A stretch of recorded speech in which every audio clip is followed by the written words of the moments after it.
going to give, he's one of our pediatric hospitalists, and he's going to talk about acute respiratory illnesses in pediatric patients. So please give your attention to him.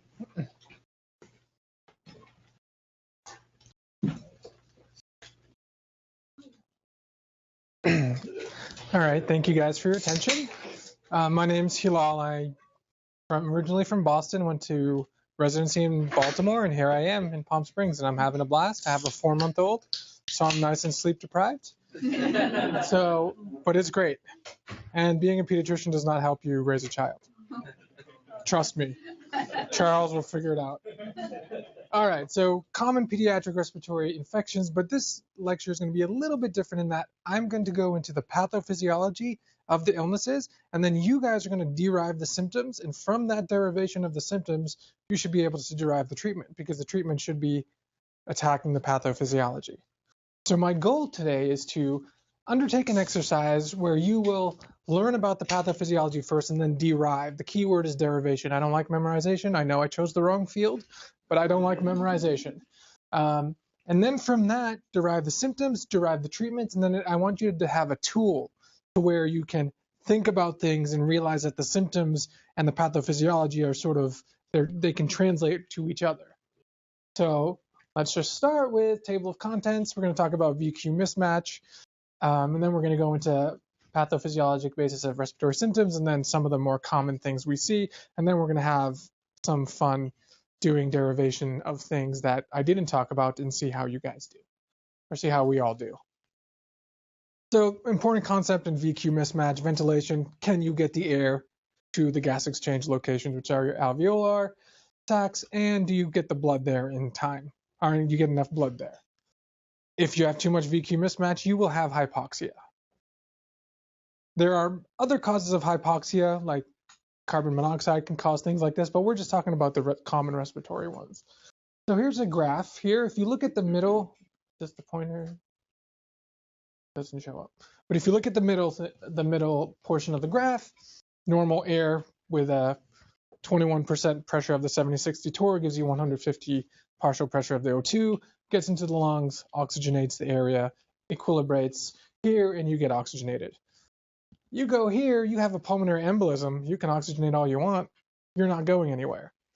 You can put 100% oxygen, and if you have a pulmonary embolism, you're not going anywhere. Likewise, the flip side is perfect blood flow, perfect perfusion, you have a grape in your throat, that's occluding your airway. You have dead space, you are not ventilating. Anytime the VQ mismatch in any direction gets too extreme, you're going to get hypoxia. The main difference on each side is here you can at least oxygenate based on, I mean, this looks completely blocked, but in other situations where you don't have all your alveolar sacs blocked, you can increase the oxygenation and get your sats up. Here, increasing your O2 sat, your oxygenation doesn't really increase your O2 sats. That's why with really severe heart lesions, it doesn't get better with oxygen, because the issue isn't the oxygen. The issue is the blood delivery. So here's an important slide. This is probably one of the most important slides I have here is derivations of symptoms from pathology. So stridor. Usually it's inspiratory sound and it's from upper obstruction. And then we have wheezing, it's usually expiratory. You can have some inspiratory, but it's usually expiratory. And that usually means you have a pathology in your lower airways. Crackles, we know what crackles are. Coughing, anything, irritation, secretions, anything that's not supposed to be in your lungs is there. You start to cough. I aspirate my water, I'm going to start coughing. Snoring, expiratory sound, really with nasopharyngeal obstruction. And then hypoxia when you have the increased VQ mismatch. So anytime you see a symptom of these, I want you to realize that that you need to think of what's going on in these locations. And from that, you can sort of determine the disease process that is going on. So here's just a slide just differentiating between the upper respiratory tract and the lower respiratory tract. And just to give you an idea of that, here's another nice slide. It again even pinpoints some some disease process and where they're located. I like the fact that the upper respiratory tract here shows you the viruses there, and then there's viruses that do both. And what I was telling the residents that I have on there is that RSV and parainfluenza, right here, can oftentimes affect the lower respiratory as well as the upper respiratory tract. That's one reason why with bronchiolitis and in croup, you get the runny nose, you get the coryza, you get all that, and then you get the other effects because of its ability to do that. So let's talk about asthma. In Baltimore, I swear to God, everyone had asthma, the family dog, everybody. I mean, and they all had the allergic triad: asthma, atopic dermatitis, essentially eczema, and allergic rhinitis. So here it is, asthma. It's a common chronic disorder of the airways, involves complex airway obstruction, and the key things I underlined are airway obstruction and inflammation, because those are the two main things that are going on that are really affecting the problem here. So the pathophysiology, just to break it down a little bit, what are causing some of the bronchoconstriction? You have the IgE-induced bronchoconstriction. You have mediators of bronchoconstriction that are being released by cytokines, by all these types of immune cells. You then have airway edema, which is also being hit from many different angles, from the immune cells, from the mucus production, and these sort of feed back on itself. And then over long term, you start getting remodeling and changes. So here's another diagram. These series of slides are taken from the expert panel on the expert panel number 3 on asthma. So you get inflammation, gives you some airway obstruction, gives you hyperresponsiveness. They mesh with each other. You get your clinical symptoms. Here's another slide basically showing how you have your mast cells, which are IgE mediated. You have all sorts of different immune cells. You have eosinophils causing problems.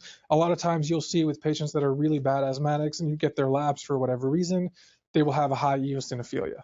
And you'll see that commonly because of all this cascading effect.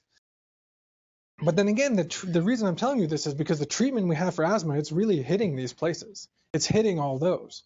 So let's go on. Here's a nice graph. This is a normal bronchial. Here you have the constriction, and you have the yellow junk there, which is the mucus production. So you have your airway narrowing, and you have your inflammation, and that's a schematic of that. Here is an X-ray. It's not the best, I think, with the light, but you will see there that you have a lot of peribronchial cuffing from a lot of the edema and things like that. You also have some collapse, and you also have hyperinflation. Because the problem with asthma is you breathe in, you can breathe in through a narrow portion, and then when you try to breathe out, you're getting air trapped. So you can get hyperinflated. One of the key X-ray things that you will see is a narrow cardiothoracic silhouette. And you will get the bronchial plugging from the mucus production and things like that. In asthma, you will have the wheezing. Well, let's keep going. Now let's go back to this slide. We know where the asthma affects, right? We talked about that. And so let's now have fun. Let's now have some fun. Let's derive the symptoms. Let's say you guys don't know asthma, but you know what I told you. Are you going to have stridor with asthma? Straight asthma? No. Cough? Yes. Why? Because you have all that junk there and mucus and junk, right? Wheezing? Yeah. Would it be diffusely located or focally located, or both? It can be diffuse, and then if you have pneumonia, in that area of pneumonia, you could get either less or more based on the airflow. Prolonged expiratory phase? Yes. Yes. Rhinorrhea? Depends. What's the number one trigger of asthma? Viral. Affects the upper respiratory, so you can have rhinorrhea. What happens if you have allergy based, you have cockroach infestation? You're probably not going to have rhinorrhea because it's going through a different mechanism. But the viral illness, so many kids had rhinorrhea when you did their viral panel. Would you have hypoxia? Good. Depends on it's bad enough. Very good. So basically, if you have an asthmatic in the ED and he's or she is sitting in the 95s, they're working, they're tachypnic, they have a prolonged expiratory phase, you know they're at least keeping up. They're bad, but they're at least keeping up. If you have someone at 89 on room air, they're not keeping up. They may sound better than the other person, but they're not keeping up because you know that they have hypoxia, you know that there's VQ mismatch. All right. So in layman terms, what's the problem with asthma? Just in layman terms. They just inflammation and bronchoconstriction. Yay, exactly what I wrote. Go back to the slide, bronchoconstriction, inflammation. Simple terms. So how do you treat these? What do you just simple terms? I don't want medications. Just what would you do? Just this is yay, yay. Open up the lower airways, reduce the inflammation. Layman terms. So we have beta 2 agonists. You have your anticholinergics, and then you have your steroids. When a kid comes into the ED at my institution, what we did is we hit them up with dual nebs of albuterol and Atrovent, Q20 minutes times 3. We usually started the steroids, and what we did is we tried to space them to a point where they could be 2 puffs Q4 of the inhaled albuterol so they could go home, and that hopefully we had time for this to kick in. Because the major issue in asthma, this is really the major issue, because you saw my previous slides, it was all like cytokine release and all this thing feeding back on each other. So that's really what we're doing in the ED. You can use dexamethasone and prednisone. There was a 2013 paper from Pediatrics where they were trying to show that dexamethasone injections or IV times 2 were just as good as the 5-day burst. They said you can suggest it. And when I came here, they were doing the dexamethasone. So I'm like, well, I can't just assume my institution was following ABM, even though you would like to assume that. So I looked it up, and we had a case where we had a 15-year-old with dexamethasone. I'm like, you know what? I'm going to let it sit, see how it goes, because I read that paper and we let that sit. That 15-year-old, we'll bring him up again. He's hilarious, by the way. Right, Steve? Oh, yes. All right. Now, treatment of chronic asthma, that was acute asthma. So the top 2 right here, we talked about the bronchoconstriction. These are the things that can do it. We talked about that. But remember all those other slides I told you? I think it's the next one. Well, nope, that's something else I want to talk about. We have the mast cell stabilizers. You have your competitive inhibitors. There you have this, which is only in 12-year-olds or up. It's called Zileuton. I've never used it before, but it's helping you with all that. You have your theophylline. That's what the medication is. And this is the way that people try to come up with drugs. If they know the pathophysiology, they can derive the symptoms and they can start thinking of how the treatment can work. So, and you see that these inhibitors are what I brought up in the prior slides, and that's how they're working. So you can sort of derive the symptoms and the treatment. So here, this is an important slide, and I'll go over this one by one. So you can't just look at an asthmatic and sample their bronchioles to see how bad their inflammation is and how bad their bronchoconstriction is. But what you do is the pathophysiology translates into symptoms. So Steve had our 15-year-old. Based on our 15-year-old, where would you put him on this graph? So this 15-year-old was a football player, and he just took albuterol PRN. By albuterol PRN, he would take his like candy to the point he ran out, and then took his friend's albuterol inhalers and took it. And he would play football and get lightheaded sometimes, and he said he wasn't very good at football. So I'm assuming he was like running at like 89% O2 sat because he was really bad. So Steve, where would you put him? He was very poorly controlled. Very poorly controlled.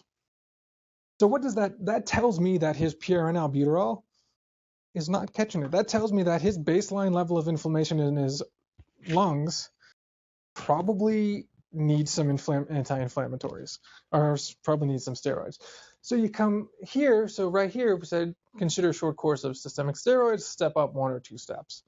So I'm looking at this kid, I'm like, and Steve did a great job. He's one of our residents there. This was the second asthmatic I think we did as a team, and he's like, I think this kid needs low dose inhaled corticosteroids. He's not controlled. He has a rescue, and he's using his rescue like he's an addict to it. That's what Steve wanted to do, because what this is really telling you is that he's just so inflamed. That's what the symptoms are telling you. Let's say we did low dose corticosteroids, and let's say he still was having problems because we still weren't controlling it. Because that's why we use this to basically as a surrogate to how bad the pathophysiology is, and then we just keep moving up until we can control it. If that kid was my patient and he was still having symptoms and he was actually taking the medication, 15-year-olds, compliance and all, I would send him to a pulmonologist at that point. Also, any kid that was in the PICU, we sent to a pulmonologist just because they need to start working up here. I haven't prescribed cromolyn. I'm not sure how to use it, so that's what it is. The point is, the symptoms are telling you his pathophys is really bad.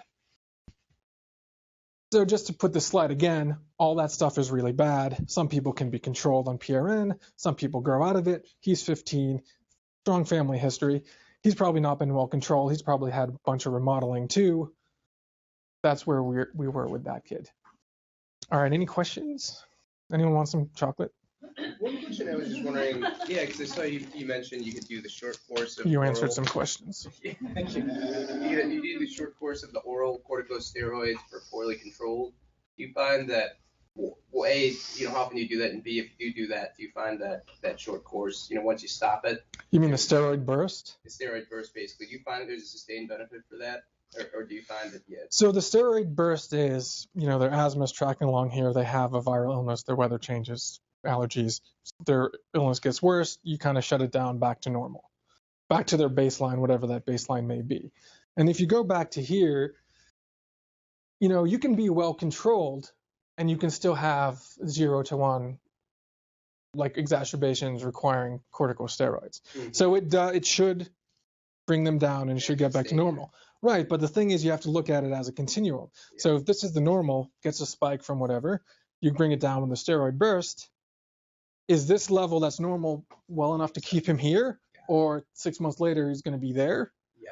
And then you just have to keep moving up this until you can control it. Got it. Okay. Thank you. Yeah, no problem. And I've seen kids admitted 3-4 times a year, not controlled, don't smoke, and makes it worse, makes everything worse. And you see a lot of that. Oh, I only smoke outside the house. It doesn't matter because you have secondhand smoke. I get a headache from people who smoke, even though I smoked outside. So that's how you do it. Sorry for that aside. I hate smoking.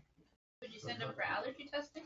It depends. It would depend on what other signs I saw. Did he have eczema? Did he have allergic rhinitis? Family history? What's his living situation? Does he have a situation where he might live there? You could send them there too, depending on that, but you could do all that. But in reference to asthma, I would go up that pathway, but then you can start considering testing and seeing if there's an unknown trigger. Maybe he just keeps having a trigger that you don't know. For example, my dad had asthma when he was in his 80s. We have mold in the house. He still hasn't removed it. So he has his little handle, and that's what he does. So yes, if it's not getting better, that's what you would do. But you look for other reasons because allergies can essentially cause that too. And that's one of the things you have to worry about if they're not getting better, and you just have to take everything into account. And oftentimes these people did go to allergy testing and found out they were allergic to pollen, whatever, cockroaches, dog dander, cat dander. Well, we talked about asthma. Let's talk about the pathophysiology of pneumonia. Basically, we know it's a viral or bacterial infection, hits the alveolar sacs, prevents the airflow from going there, prevents inflammation, causes a lot of problems. We know that for community acquired, it's usually virus, strep, pneumos, most common. You can get staph aureus as well, and then the atypicals. Atypicals usually happen after school age. They can get the mycoplasma pneumonia, and that's often called the walking pneumonia. This lecture is more focused on the pathophysiology. I'm sure that's obvious to you. Pneumonia on X-ray, you can see the lobar pneumonia there. That is actively causing the VQ mismatch, where your Q should be generally the same, but your V is heavily altered by the infection that is there. Complications that are good to know. Empyema I've seen it, 2-year-old had to get a VATS procedure, pneumatocecal pleural effusion, pneumothorax. Atypical pneumonias, even though you think there's walking pneumonia, think it's better, you still have to watch out. They have some horrendous complications. Stevens-Johnson syndrome, anemia, arthritis, pleural effusion, you have to watch out for those. So knowing what you know, what are the symptoms of pneumonia? So Strider, cough, because there's a bunch of stuff that shouldn't be in your lungs. Wheezing, good. At that spot, usually at that spot. Prolonged expiratory phase. I mean, maybe. Because I feel like what could be complicating this is if you have asthma. Then you get asthmonia. Then you eventually, yeah. Yeah, it's pneumonia. I've never It's pneumonia. Yeah. So it's maybe. Then you get everything. Then you have diffuse wheezing with worse wheezing, or just a different type of wheezing in that spot. Would you have hypoxia? Yes. Good. Okay. Fever? Yep. All right. Let me give you an example that we saw yesterday. And Dr. Song was with me, and I thought we made the right call there. 15-year-old girl came in, went to her PCP on Monday, diagnosed with pneumonia, was given amoxicillin. Comes back yesterday, which is Wednesday, 2 days later, still doesn't feel any better, doesn't really have fever, still has the cough. Her chest hurts when she breathes deeply. She has, and we look at her X-ray. There's sort of multifocal spots, right upper lobe, left lower lobe, I think, and lingula. Her sats were like 97. She wasn't tachypnic. She wasn't dyspneic. What's the pathophysiology telling me? Could it maybe be atypical? But we thought. But the other thing I want to talk about is what is the pathology telling us? It's telling us it's not that bad. The X-ray looked horrendous. But when we examined her, what did we find, Dr. Song? What did we find, Dr. Song, when we examined her? Oh, as far as physical exam? Yeah. So she was no acute distress. She was no respiratory distress. She was talking to me very comfortably. She was occasionally coughing. Physical exam, as far as occultations go, and the only thing that was going on is that she was tachycardic. Maybe she was dehydrated. She was. Yep. And yeah, she looked great for her X-ray. Yes. The physiology was telling me her VQ mismatch wasn't that bad. She wasn't tachypnic. She wasn't dyspneic. We included azithro in her antibiotics regimen. We increased her dose given her weight, and that's what we did. So simple terms, problems with pneumonia, just you have your classic VQ mismatch. Treatment includes get rid of it. And there we go. Empyema, VATS, pleural effusion, consider thoracentesis, but it's rare in peds. I think in adults you guys do that all the time. Remove the junk that is there. Now let's get into some fun. So treatment of pneumonia, we talked about that. X-ray evidence lags behind. Just a common thing to realize that the X-ray evidence lags. So 3 weeks from now, she's clinically fine. If we X-ray her, can we still look poor? So croup, we had a nice croup patient as well. You have inflammation, you have mucosal production, narrowing of the subglottis, and you have cartilaginous cricoid ring is projecting into there. The narrowing produces the barky cough, which everyone knows that's a buzzword for your boards, and you get stridor. A little bit of epidemiology here. The thing about epidemiology is the more you see it, you'll just eventually know it.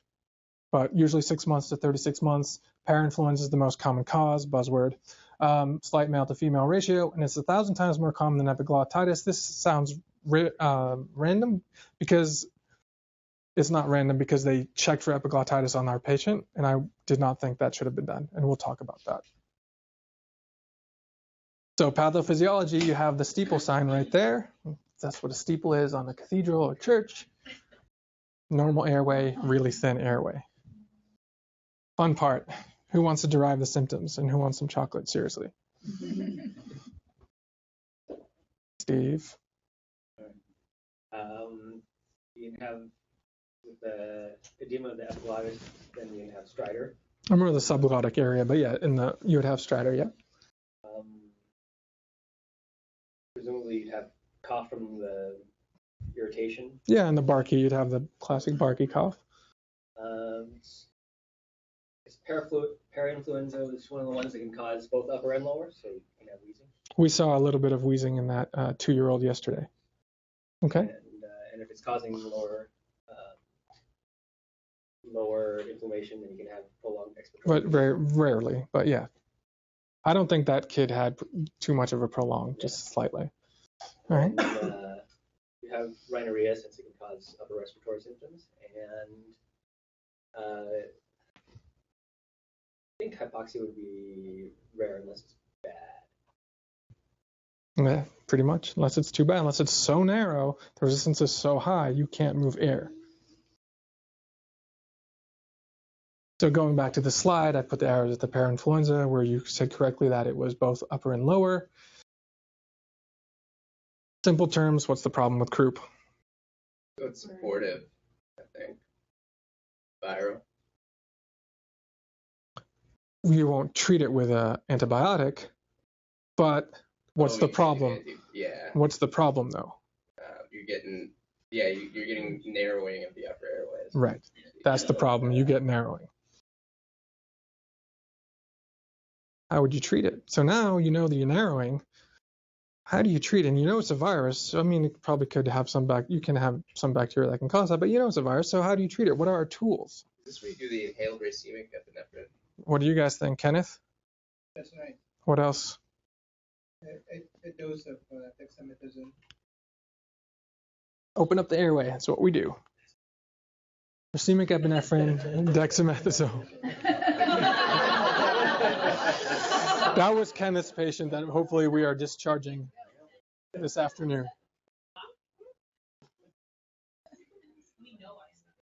So how does it work? The racemic epi activates both alpha adrenergic and beta adrenergic. It's short acting, so that's why we put it PRN. But the dexamethasone is what is the 72-hour. It reduces the mucosal inflammation. It's longer lasting. The kid got one on Tuesday, in the middle of the night on Tuesday. Still kind of wasn't getting better. Still requiring some racemic epinephrine. I said, you know what? Let's give another one. Let's make sure that the inflammation is truly getting better, and we're doing a good job. So that's what we did. We tried to get him to open his airway with an incentive spirometer type. He's 2. We tried to get the pinwheel thing. Didn't work. Didn't want to blow on the bubbles. It didn't work. You can try humidified air. The mechanism is not completely elucidated, but usually these two are your friend. And you treat depending on how severe it is. This kid, there was concern about whether he would even be admitted or not. He was that severe. He, as Dr. Cazzini, the head ED person, told me, he sounded like a seal from just even outside almost coming into the ED. But I don't think he was hypoxic. He was probably a little bit tachypnic or a little bit dyspneic. I didn't think he was hypoxic, wasn't on oxygen. So even though he sounded horribly, you knew he was narrowed, but if he started dropping his sats, then I would have been like, oh my God. And then I would have started thinking about airway. And if you were to intubate someone like this, what kind of cuff and size would you use? I don't want the number, I just want relative. Probably smaller. Smaller, cuffed or uncuffed? I'm not sure. You'd probably want to use uncuffed to make sure you can fit through that narrow. Ooh, I'm worried about bronchiolitis because I have a 4-month-old. Charles, you got a 1-month-old. Infection of the respiratory epithelium leads to necrosis, inflammation, edema, mucus secretion. It seems like they all do the same. All these diseases do the same thing, just in different locations. We have a little baby here. That's normal. That's clearly abnormal. Looks like Charles' baby. I don't know. I'm just kidding.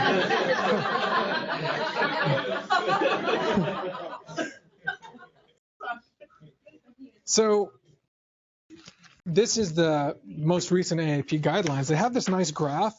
I didn't know that in Florida, the RSV season is from like August to April. I didn't even know that. So I guess we're region 9 or close to San Francisco or Denver maybe. We're like January to May or December, January to May. So it's coming. Winter is coming. The number one cause is RSV, another buzzword, usually under the age of 1. And there's a vaccine for RSV. How many people knew that there was a vaccine for RSV?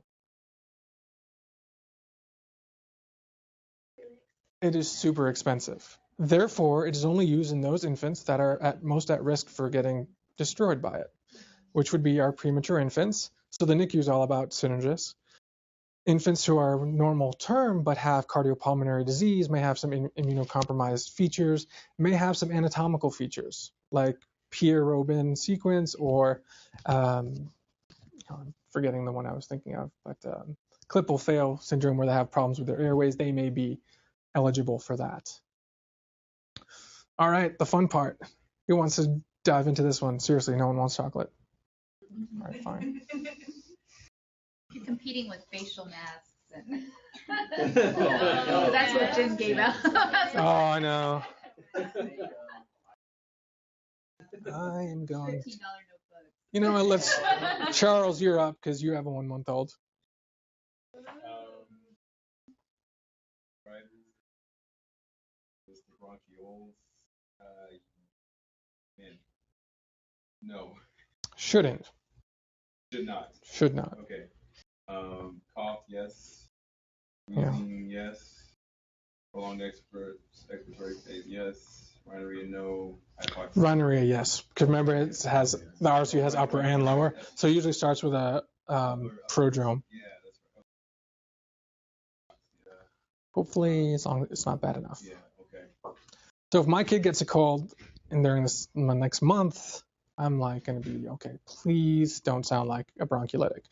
What do you hear in bronchiolitis? You can hear wheezes, but it's a lot of coarseness. It's like just overall very coarse. And it's something where you just say sounds bronchiolitic. All right, so you know it affects the lower respiratory tract.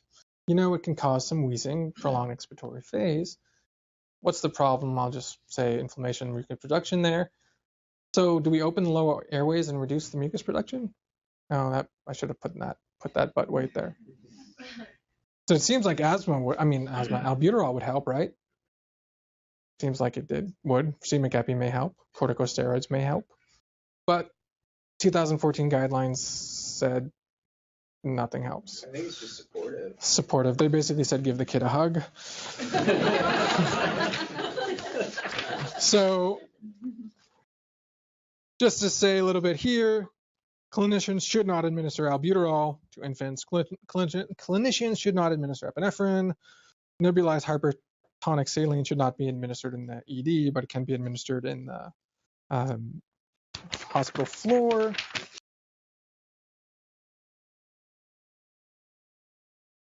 Dogs should not use chest physiotherapy, should not administer antibacterials. But here's the problem, though. If you have a kid that's decompensating, are you just going to sit there? I'm not. These are guidelines. If I have a bronchiolitic and he is getting worse, I may try that as hopeful as something. It may not have clinically significant, but I may try something. But if it's getting really bad, I'm going to call to transfer, and maybe I might use these. But that's what it says: suctioning, humidified, supportive care. Even though you would think the other things might help, and I think a lot of people also thought the other things might help based on the pathophysiology, but that's why we check and we do randomized double-blind studies. So, yep, that's what they said. Yeah. All right, and a quick question. In your experience, how often do they actually use the nebulized hypertonic saline? I think it depends on where you were, but I think we used it a little bit. We did a lot of the suctioning and the supportive care, and sometimes with oxygen. That's what we did the most. But you can try it. You can try it. And even though kids that come to the ED with bronchiolitis, sometimes they say like steam and things like that can help as well. And there's some theories about why anti-inflammatories don't work within the pathophysiology. Oh, you're asking me if I know the theories? Some theories to what people think, like you said, you'd expect that it would work, but it's not working. What are people thinking? I didn't delve into that, so I can't answer that. I'm sorry. More fun. So another thing about bronchiolitis is, when I was in residency, you always want to know when it started. When did the prodrome started? Because usually it will last 7 days. Usually days 3 to 5 are the worst. So if you have a bronchiolitic kid who's day 3 and he's ramping up to get worse, you're a little worried. If he's day 5 and he's plateauing or getting better, you're less worried. So it's one of the things is, if we have a bronchiolitic, which we will have in the winter, I would like the residents to say, when did it start? What day of illness is this? But so we can see how it goes. So we know when we're getting into the area where it's most severe. The other thing that was on my board exam is, what is the best way to prevent spread of RSV? And this is aimed at you and me, Charles, because we both have kids of the wrong age at this time. I think wear the face mask? Wash your hands. Washing your hands is the best thing. It was on my board exam. So, Charles, when you and I go home after work, wash our hands twice. Here, and then when we get home, maybe take a shower. I do not. And bronchiolitis, like, it can be scary with the way the baby sounds. Like, I do not want to be the parent there. All right. That's why I'm glad you're here, so I could go through that. We're going to talk a little bit about viral upper respiratory infections because that's the most common thing you'll see. Affects the epithelial cells in the upper respiratory tract, gets cell damage from the virus as well as the immune response. This slide, again, just to show you the types of respiratory viruses that can do that. Here's another slide that I thought I really liked because it shows you where in the lung that the pathology happens. So bronchiolitis is here, bronchitis is there, croup and epiglottitis are there, and then you can see where all the rest are. Anyone know what the most common chronic disease of childhood is? It's on this slide, by the way. Is it otitis media? Chronic disease. Oh, chronic. Okay. Is it GERD? No. No. All right, you guys have hit everything but dental caries. Believe me, I saw a lot of kids with like silver teeth in Baltimore. I'm serious, or whatever. Why are you giving us chocolate? Because I wanted you to participate. All right. We can derive the symptoms here, right? And do we have time? Are we running out of time? No, we're good. All right. Stridor, probably not. Cough, yes. Wheezing, no. Well, I feel like it's the same thing if you're like an asthmatic. So I feel like, Well, if you're an asthmatic, then you get the viral URI that triggers the asthmatic. yeah. Then you get the rhinorrhea, then you get all that, then you get the asthma problems as well. Yeah. So I'm just talking about kid without asthma Well, yeah, sorry. that gets a cold. Rhinorrhea, yes. Hypoxia, you shouldn't. Not that bad. You really shouldn't. Treatment of a URI, if you go to urgent care, it will be antibiotics. I'm kidding.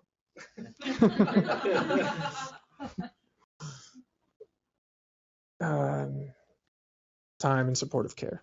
Time is also, I think, is the best medication we can give. With kids, that's the best thing. Kids will just usually get better. Let's apply our new tools to new pathology. Tall and thin adolescent teenager, sudden onset back pain, who will eventually be diagnosed with a pneumothorax and blood disease. What are they going to have? You can think of the pathophys that's going on with the pneumo. Going to have the new question. Yes. It's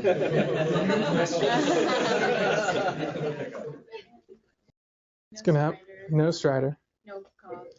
Maybe cough. I think maybe cough. Wheezing, probably not because it's not a lower airway. It is lower, but it's not on that type of thing. Yeah. Prolonged expiratory phase. No. Not mucus clogging and no rhinorrhea. Absent breath sounds, yes, and hypoxia, yes.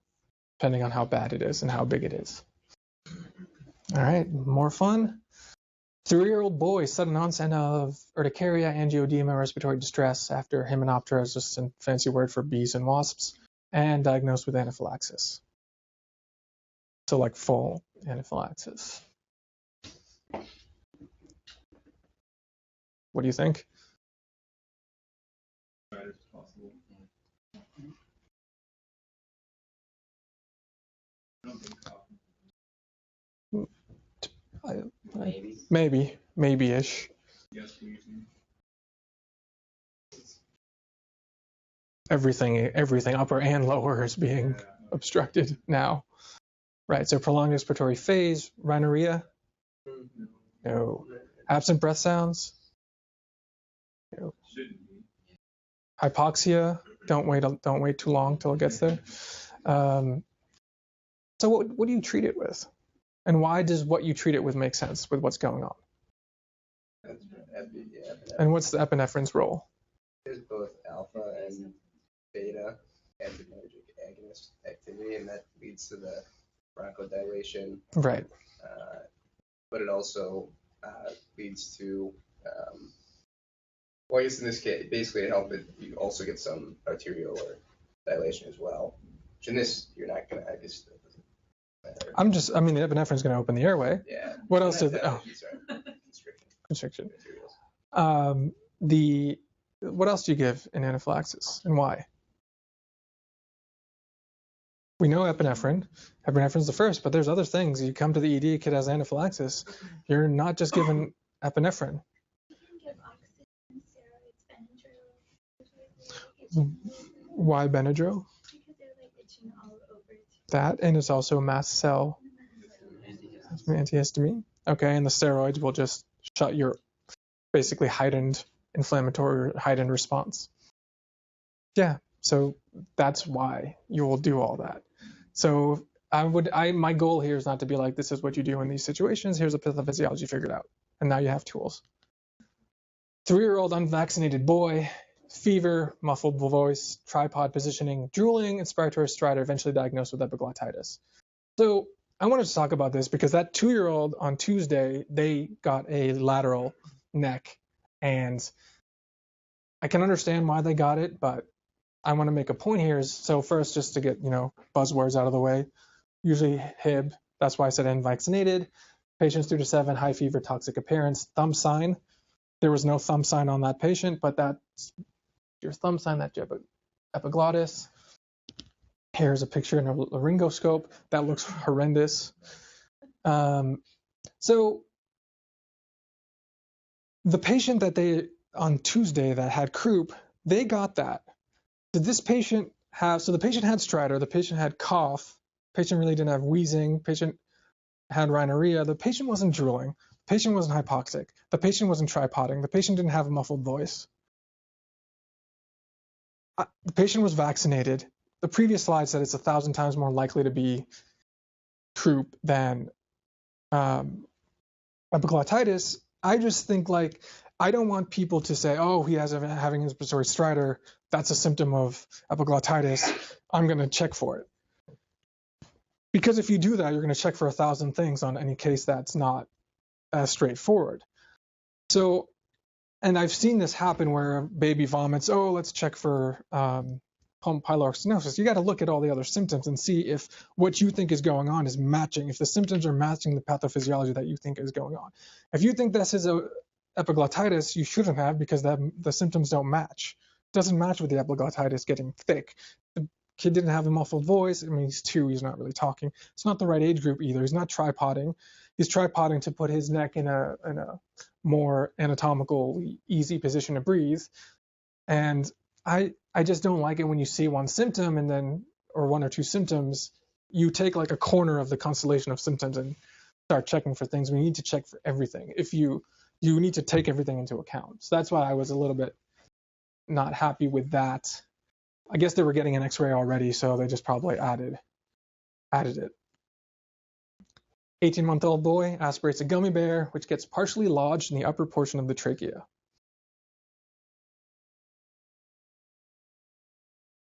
Yes, cough, probably trying to get that out of there too. Wheezing, maybe you'll have expiratory stridor. You might have the expiratory stridor. Rhinorrhea, no.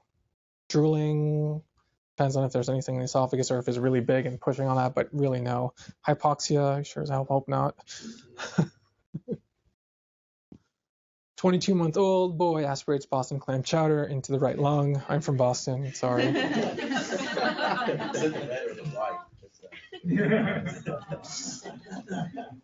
Right, why did I say right lung instead of left? Angle. And the width, yep. Stridor shouldn't be.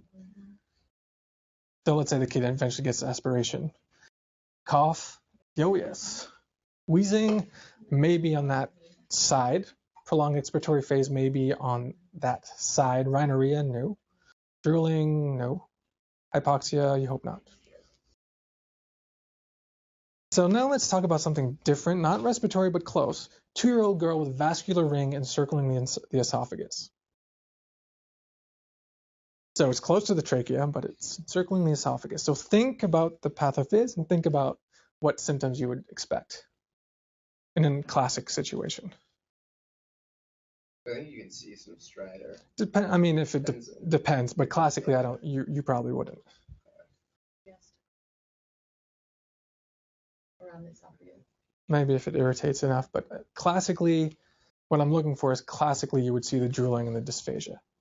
They may have issues if the vascular ring and everything is affecting the heart, but I just wanted to get you to think about it. Now I keep having more. So 2-year-old boy with wheezing. This is an actual case. 2-year-old boy with wheezing per mom, history of asthma, and takes albuterol PRN. I diagnosed the child with croup, gave one-time dose of Decadron. Why? This is almost thinking what I'm thinking. I'll just tell you. When a parent says the kid has wheezing, in my experience, wheezing can mean any sort of breath sound, whether inspiratory, expiratory, whether it's transmitted upper airway sounds, whether the patient is congested or not. So this kid did have asthma. Did have a history of asthma, but when I looked at him, he had some intermittent stridor, he had an intermittent barky cough, his lungs were crystal clear. So the main point of this, what parents say are wheezing, unless like everyone in the family has asthma, which happens commonly in Baltimore, but here not so much, then think of it as any sound that comes from the lungs. Like they could just be, and they might say that's wheezing. That was the point of that slide there. But I remember thinking, oh, this might be asthma, this might be, see what it is. Listen to it, I was expecting asthma, and then when I listened to it, I'm like, oh no, he has the inspiratory stridor, his lungs are clear, he's not wheezing, this kid's got croup. And then we gave him 1 dose of Decadron. He was good enough that we could give him 1 dose and send him home. And we just sort of talked about that. In conclusion, I wanted you to impart to you that the symptoms translate to the pathophysiology, and they can go both ways. And if you can do that, you can work through a problem in both directions. You can get the symptoms and work backwards. Maybe if you don't know what's going on, you can think about the symptoms you see if it's not a constellation of symptoms you recognize, and maybe get yourself to the right answer or a closer answer. That's my son. Thank you for your attention.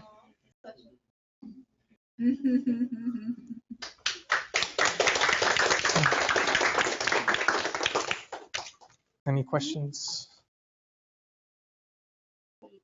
Thank you so much. Thank you. Was the timing okay? Yeah, it's perfect. All right.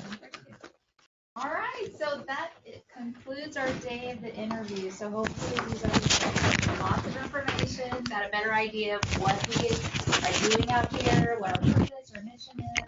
I think all of you walk away with our cards and contact information. So if you ever find that you have any questions once you return back home, definitely let us know as we approach the end of interview season. If you happen to be in the area and you'd like to take a second look, because I know toward the end of the season everything starts looking hazy again, feel free to contact us and we'd love to have you back. So hope you all